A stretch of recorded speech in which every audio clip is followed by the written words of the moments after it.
கேரள முதல்வர் மாண்புமிகு பினராயி விஜயன் அவர்களை விடுதலை சிறுத்தைகள் கட்சியின் சார்பில் சந்தித்தோம். வயநாடு நிலச்சரிவு பேரிடர் நிவாரண நிதியாக ரூபாய் 15 லட்சத்திற்கான காசோலையை விடுதலை சிறுத்தைகள் கட்சியின் சார்பில் முதல்வரிடம் வழங்கினோம். இந்த பெருந்துயரத்தின்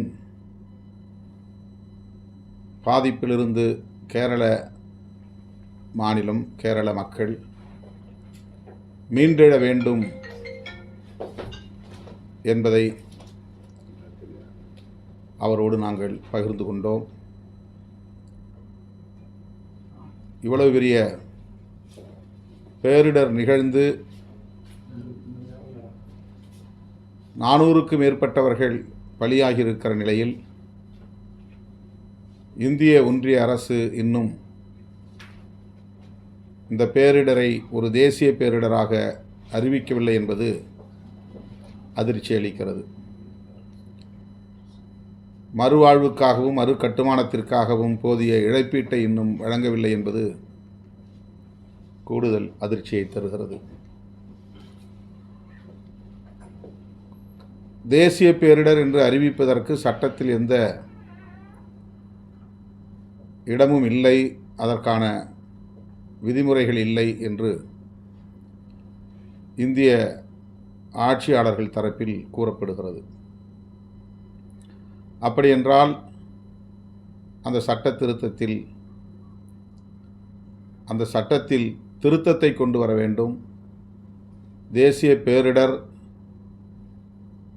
என அறிவிக்கத்தக்க ஒரு திருத்தத்தை கொண்டு வர வேண்டும். இந்திய ஒன்றிய அரசுக்கு விடுதலை சிறுத்தைகள் கட்சியின் சார்பில் இந்த வேண்டுகோளை வைக்கிறேன். ஆனால் அதேபோல ஆண்டுதோறும் இயற்கை பேரிடரால் பாதிக்கப்படுகிற தென்னிந்திய மாநிலங்களுக்கு இழப்பீடு வழங்குவது குறித்து இந்திய அரசு எந்த அக்கறையும் காட்டவில்லை. தமிழ்நாடும் கேரளாவும் நீண்ட நெடிய கடற்கரை பரப்பை கொண்ட மாநிலங்கள். ஒவ்வொரு ஆண்டும் புயல், பெருமழை, வெள்ளம், இது போன்ற நிலச்சரிவு ஆகிய பேரிடர்களால் பாதிக்கப்பட்டு வருகிற மாநிலங்களுள் தமிழ்நாடும் கேரளாவும் ஆந்திராவும் மிக முக்கியமான மாநிலங்களாகும். இந்த தென்னிந்திய மாநிலங்கள் இயற்கை பேரிடரால் பாதிக்கப்பட்ட நிலையிலும் கூட போதிய அளவுக்கான இழப்பீட்டை, நிதியை இந்திய அரசு ஒதுக்குவதில்லை என்பது மிகுந்த வேதனை அளிக்கக்கூடியதாக இருக்கிறது. வெந்த புண்ணிலே வேல் பாய்ச்சுவதாக இருக்கிறது. இந்திய ஒன்றிய அரசு இது போன்ற பாரபட்சமான அணுகுமுறையை, ஓரவஞ்சனை அணுகுமுறையை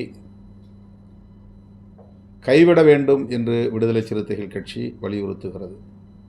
இண்டன்பர்க் அறிக்கை ஏற்கனவே ஒரு முறை கசிந்தது, வெளியானது.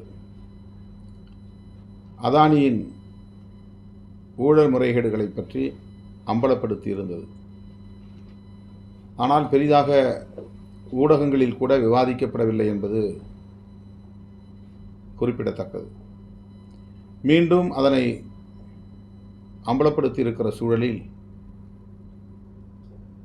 அனைத்து தரப்பு ஜனநாயக சக்திகளும் இதனை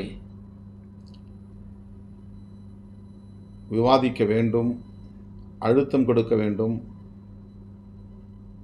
அவர்களை பாதுகாத்து வருகிற இந்திய ஒன்றிய ஆட்சியாளர்களுக்கு இதனை கொண்டு போய் சேர்க்க வேண்டும். அந்த வகையிலே அவருடைய பங்களிப்பு, கட்சி சார்பற்ற நிலையில் இருக்கக்கூடிய ஜனநாயக சக்திகளின் பங்களிப்பும் முக்கியமானதாக நான் பார்க்கிறேன். அதானி ஒரு தொழிலதிபராக மட்டுமில்லாமல் இந்திய ஒன்றிய ஆட்சியாளர்களின், குறிப்பாக பிரதமரின் நெருக்கமான நண்பராக இருக்கிறார். பிரதமரோடு வெளிநாடுகளுக்கும் பயணம் செய்யக்கூடியவராக இருக்கிறார். அதானிக்காகவே பிரதமர் பல நாடுகளில் தொழில் ஒப்பந்தங்களை பேசியிருக்கிறார்.